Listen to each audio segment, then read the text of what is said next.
نبی کریم صلی الله علیه وسلم فرمایل بیبی عائشہ دا خلق چې د قیامت په ورځ را پاسي کنا حفاتن عراتن عرلن دا به بربند ټول را رواني میدان محشر ته خپیاب لخپیب چا سره به پیزاروم دی ښه دا کپڑے برا سره نه ښه دا صادری بنی دا پګړې بنی اس پم دی حفاتن عراتن عرلن خپیاب لخپی بربند به میدان محشر ته را روان دسی سخت منظر دی دا خلق برا روانی میدان محشر ته برا ټولیږي ړومبې به چاته کپړې غوست ړومبې به کپړې چاته میلاویږي په آخرت کې به د ټولو نه ړومبې کپړې ابراهیم علیه السلام ته میلاویږي د ټولو نه ړومبې زمونږ د ستاسو نیکه ابراهیم علیه السلام ته به کپړې میلاو شي نو بیبي عایشه رضی الله تعالی عنها نبی علیه السلام ته وایي الله حبیبه خلق به یو بل ته خلق به یو بل ته نه ګوري دي کې به زنانا نارینا خلق به یو بل ته نه ګوري وي نبی بی عایشه اب دسی حالتی کنا چې د خلقو د سترګې به دسی په بره ختلی بعضی وخت کې سړی ناشنا شي وي د سترګې په ځای ودرېږي د سترګې د خلقو نه دي دا به دسی غړېدلې بره ولاړي په ځای به ولاړي دا به کته کېږي یومئذ شأن یغنی هغه ورځ به د خلقو یو حالت به هر سړی به خدای زما بس کیږي ما ته تله لګي دلته به نبی علیہ السلام ولاړي دلته به آدم علیہ السلام ولاړي دلته به کرامن کاتبین او دعل کتاب او عمل نامې به راوړي به درته داسې کېږي دلته به کتابو لګي دلته آدم علیہ السلام دلته نبی علیہ السلام او تا به پیش کړي چې را مخې ته شه او چې دې عمل نامه ویني دی به چې لا یغادر صغیرة ولا کبیرة الله اکبر دې عمل نامې خو زمان نه رکوټې ګناه پرېښېدل او خدای ما خو دا ګناه نه ده ما خو په لاره کتلم او په ښځه مې نظر ولګېد دا خو ګناه نه ده او دا خو لیکل شوي دي مې د پلانکي سړي کپړې لنډې دي دته وګوره او هغه هم په ګناه کې لیکل شوي الله اکبر لا یغادر صغیرة ولا کبیرة خدایا دی خو نه رکوټې ګناه پرېښې دی او نه یې غټ ګناه پرېښې خدایا ما بس خو عمل نامه کوله شوه داسې یو لویه صفه به ورته کوله شي یو ګناه به ښکاره کېږي یو ګناه یو ګناه الله اکبر داسې سخته ورځ پرته ده مړه زامن المال والبنون په زامنو داسې ډېر مه دوکه کېږئ ښه زینت الحیات الدنیا الله وایي دا د دنیا زینت دی په دې ړمک لکوئ ښه په دې ړمک لکوئ ځان له د آخرت ګټو کې د دواړو جهانو سردار فرمایي ښه وی لا یلج النار رجل بکا من خشیت الله الله هغه سړی جهنم ته نه داخلي ښه چې د الله د یری د وجې نه د هغه د سترګې نه اوښکه وبهیږي صرف د الله د یری نه د الله لویي ورته یاد شي د الله مخې ته ودرېدل ورته یاد شي چې الله ته به حاضري کومه بکا من خشیت الله نو دې ویریږي د یری د الله د وجې نه په جړه شي داسې د اوښکه را روانه شي چې دا اوښکه د الله د یری د وجې نه راووتله دا سړی الله جهنم ته نه داخلي حتی یعود اللبن فی الزرع سړی پی د څاروي نه الوشي دا پی دوباره غولانس ته تلی شي څنګه چې وایي دا پی نبی علیه السلام وایي دوباره غولانس ته نشي تلی نو داسې چې کومې سترګې د الله د یري نه اوښکه توی کړي دا جهنم ته نشي تلی ښه چې د الله لویي ځان ته کله ناکله یادوه خوشي ځای کې کښېنه سترګې پټوه وایي زه مړ شوم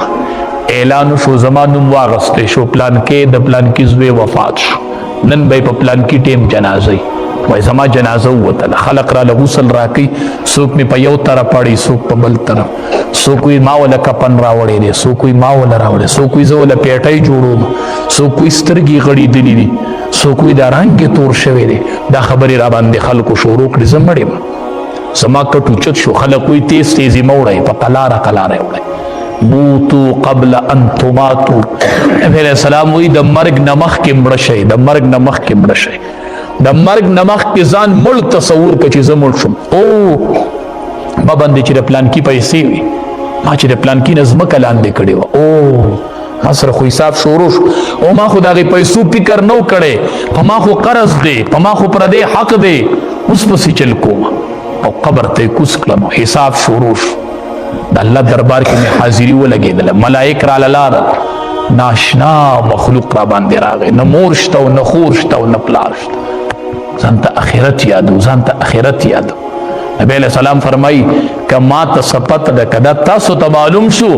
لزحکتم قلیلا ولبکیتم کثیرا خندا بډیره کم کوي او جړه بډیره سیوا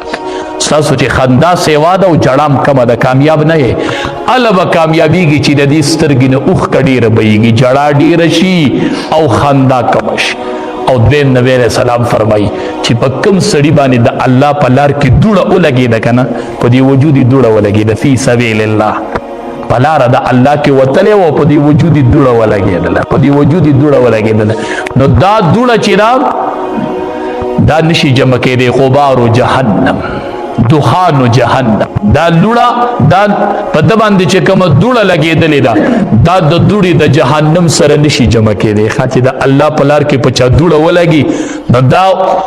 دا وجود الله جهنم ته نه غورځوي په دې د الله په لار کې دوړه لګېدلې ده نو په دې به د جهنم لوګې نه لګي چې په کوم وجود باندې د الله په دربار کې د الله په لار کې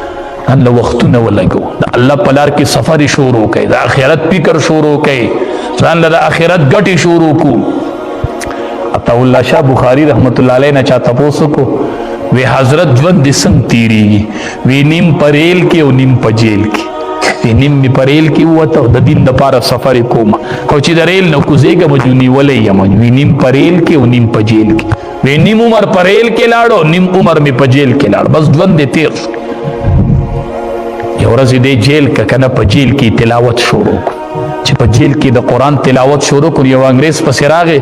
شاه د طرف ولا پملا لاس دی عطا الله شاه اے عطا الله شاه بس ک نور د تلاوت مکوا په ما کې د جړه طاقت نور ختم کو زنور جړلې نشم چې هغه تلاوت شروع کو دلته انګریز په جړه شو پری ود د جړه د وجنه جړه په کې طاقت ختم کو عطا الله شاه بخاری رحمت الله علیه پملا لاس کې خود وی حضرت بس کا په ما کې د نور د جړه طاقت ختم کو دا خلقو دا آخرت تپاره ټولی سفر وی یا جیل دی او یا ریل دی وی نیم عمر په جیل کې لاړو او نیم په ریل کې لاړ دا ژوند دی دا تیریږي ښه بس چې پس د الله په لار کې تیر شي نو بهتره وي ښه چې د الله په رضا کې تیر شي نو بهتره وي یو ورځ تقریر کوه عطا الله شاه بخاری رحمت الله چې تقریر شروع کو نو باران راکې شو حدیث بار باران ته وکتل وی بارانا یا تو ورېږه او یا به عطا الله شاه ورېږي وی دواړه نشو ورېدی ښه کو تا ته ضرورت ډیری ستا ضرورت ډیری خو ته ورېږه زه بس کوم او کو زما د تقریر ضرورت ډیری نو باران ته ودرېږه وی چې داسې بره وکتل اوس خبره کولو سرې کته کولو एकदम باران ودرېد او ماسخوتن تقریر شروع کو د سارا پورې قوم ته تقریر کوه خپل وجودونه او خپل بچی او دنیا هر څه د الله د دین نه قربان کړ شیخ الهند رحمت الله علیه چې کله کفن ورکو مونږ خو صرف آسان کارداري چې مجلس کې کینو د علماو لږ بدو وایو قدرې صرف بس چې یو څو لکۍ پورې وتړو ښه یو څو تصویرانې په فیسبوک ورکو بس دغه هم کار دی قدرې صرف دغې ته ناست چې عالم نه په دې ځای تصویر کټ کوو صرف او عجیبه ظلم دا کوو چې دا پګړۍ پکې راولو نو په دې ځای د عالم تصویر کټ کوي او په خر پورې تړي صرف دا کار دی دا د نوجوانانو کار دا دی کار د علماء توهین د دې کار دی کار زوام ما سره کېنه ما سره لګي خبرې وکړه چې شیخ الهند چې په قبر کې دفن کو او چاوله غسل ورکو ناغه کسانو ګوره کنه چې شیخ الهند لم غسل ورکو نو ټول وجود زخمی ټوټلی وجود زخمی ټوټلی وجود امام احمد بن حنبل رحمت الله علیه جنازه د جیل نو جته کړي د دې څه چل کړو دا چل دی سکړو ته صرف کینه بس یو سو پشموزي پوری تړه په فیسبوک بس تړه پوری ته دغه تړه او بس مونږ به صبر کو بس مونږ د علما به صبر کو ته تړه یو ورځ برازي ان شاء الله که خیر ان شاء الله او به ویني که خیر چې غسل ولا ورکو دا وجود ټول زخمی نو دی چې دا ولی زخمی دی ودا تپوس په د حسین احمدی مدنی رحمت الله علیه نو کو شیخ العرب والعجم داغه نه تپوس کو دای شاګردو دیو سره په جیل کې وو چې د حسین احمدی مدنی رحمت الله علیه نه تپوس کو هغه ورته وای ودا زما د استاد رازو په ژوندانه مې نو ښکارا کړي خو ما دې چې کله په جیل کې وو کنه ما بدل وب ګرمولي د شپې به حسین احمدی مدنی رحمت الله علیه وبدي سي په وجود پوری ونی ولې دي سي چې د تهجد او ټیم براتونه د ابو هغه یخواله به مات کړي حضرت ته به پیش کړي هو ته په دې تهجد وکړه دا علما پیجندلې دي دا د علماو ماضی کتلې را صرف اسی خبرې کوي. یو ورځ چې حسین احمد مدني رحمت الله علیه وده پاتې شو چې اوبه حضرت ته پیش کړي شیخ الهند ته. هغه اوبه یخې وي. وی حسین احمد دا اوبه یخې دي. وی دا اوبه هره ورځ یخي حضرت. تاسو چې په تړ مو اوبه اودس کوئ دا حضرت ما په خپل وجود پورې نیولي نو زما د وجود ګرمایش دا یخ مات کې زی تعالی درکړه. وی ما نه مې کله ناکله جدا کو په جیل کې خان توري اوبه اسیر مالټا تپوس کوي تپوس چې دا په کوم جیل کې وو. وی دې به ما نه کله ناکله جدا کو نه چې دې به واپس راغی دا رنګ به زیړ شوی و. رنګ به زیړ شوی ما ته ورځ تپوس کو چې دا رنګ دی ولې زیړی حضرت چې تا ما نه جدا کې را دي ولې نو رنګ دی زیړ شوی. ما ته وی چې حسین احمد ما چې تا نه کله بوزي لکټې مو شي پتا د سوي غوخي بوی لګي د غوخي بوی در ترازی ما چې او وی چې دا مال ریمانټونه راکې دا زما د غوخي بوی تا ترازی هم خدا راز به مخکاره کینا زما په ژوندانه به دا راز نه ښکاره کوي. نو چې حسین شیخ الهند وفات شو او قبر ته زخمی وجود لاړ نو حسین احمد مدني رحمت الله علیه وی دای دله په جیل کې ریمانټونه ورکول ځکه دا زخمی وجودي قبر ته وړي. ځان له خو اخرت آباد کنه دنیا خو اسی دنیا را المال والبنون زینت الحیات الدنیا. خدا یو خبره مسلمه یاد کوي مسلمه ځان سره ویلی کوي په پرچیو کې دی وای دا یو خبره د کړي وا یاد ساتي چې د علماء توهین مکوي. کاغه په هر میدان کې دي خدا عالم توهین مکوي. دا په دنیا کې د برداشت نه دی او په آخرت کې خو ځان د آخرت تباہ او برباد کول دي. آخرت کم از کم د فیسبوک او د موبایل په پاڼه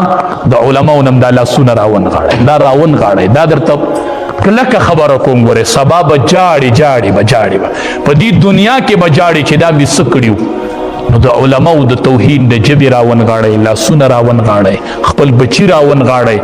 وای علماء د قوم خیر خوا دي. په دې منبر چې څوک کینی کنه دا د قوم بدخوا کې دي چې په دې منبر کې نه مو تاسو ته غلطه خو نه وکم زه به خدای له جواب ورکوم چې په دې مصلی ودرېږي او قوم ته غلطه خو نه کوي دی به خدای ته ودرېږي کنه.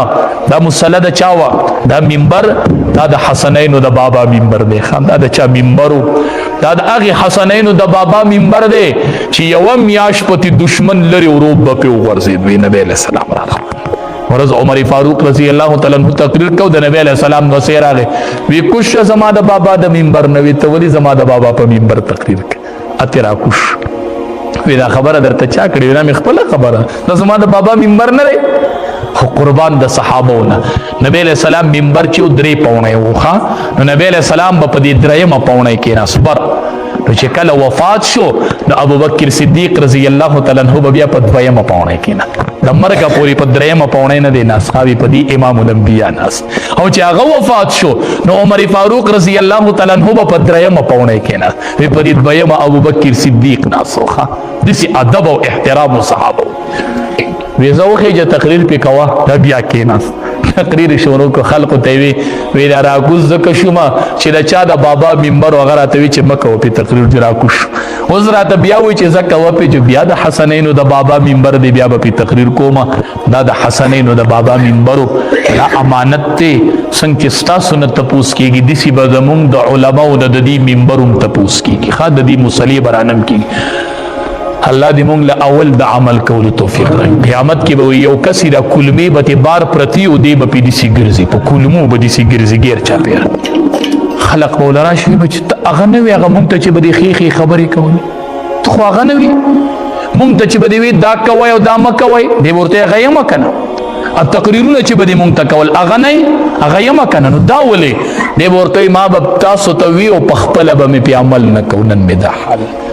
خدای زمون عمل نسو کې خدای مون خوایو خدایا د دې خلقو چې په مون علماء کم ګمان دي خدای مونږه هغه شانت جوړ کې خدایا دی وې دا نیکان دي خدایا د دې نیت دالي خدای مونږ دې ته مختورن کین په دنیا او په آخرت کې خدایا مونږ باندې دې حالت مراولې خدایا زمون د ټول آخرت آباد کې خدایا آخرت هم آباد کې خدایا